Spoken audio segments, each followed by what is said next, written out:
देखिए, इस पर बात होनी चाहिए और मैं 1937 का हवाला देता हूँ।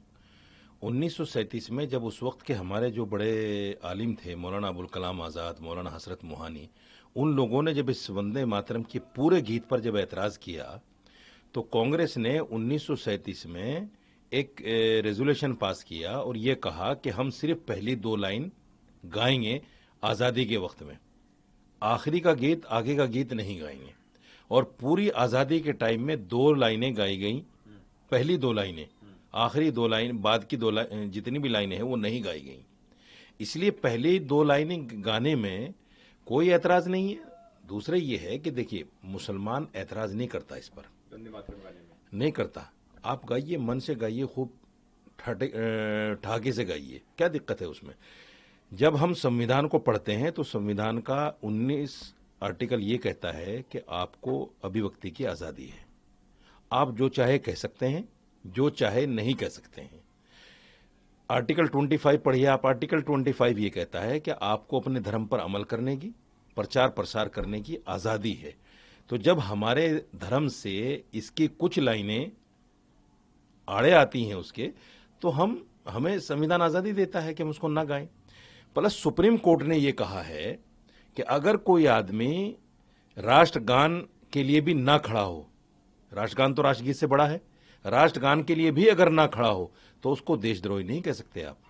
ये सुप्रीम कोर्ट कह रहा है। तो सुप्रीम कोर्ट और संविधान मिलाकर अगर देखें तो ये जो हो रहा है ना, मैंने परसों एक वीडियो देखी कि एक 64 साल के आदमी से सफेद दाढ़ी उसकी, और कुछ नफरती चिंटू ये कह रहे हैं कि वंदे मातरम गाओ।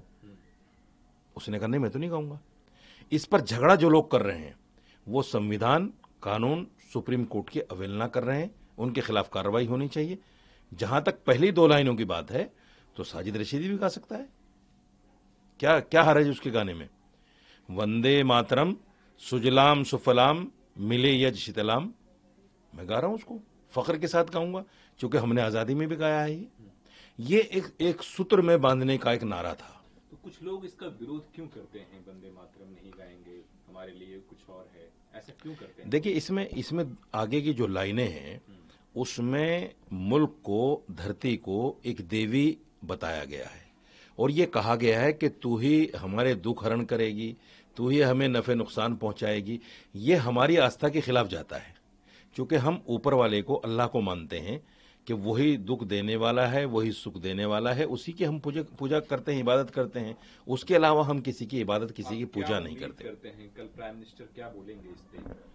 देखिए, मैं समझता हूं जिस तरह राज्यसभा में भारतीय जनता पार्टी ने कहा है कि इसमें राज्यसभा में नहीं गाया जाएगा वंदे मातरम, मैं समझता हूं कि वही होगा कि वंदे मातरम के ना गाने पर ही बात होगी कि ना गाया जाए। और मैं समझता हूं कि आज के वक्त में मुसलमान बीजेपी को लाइक करने लगा है।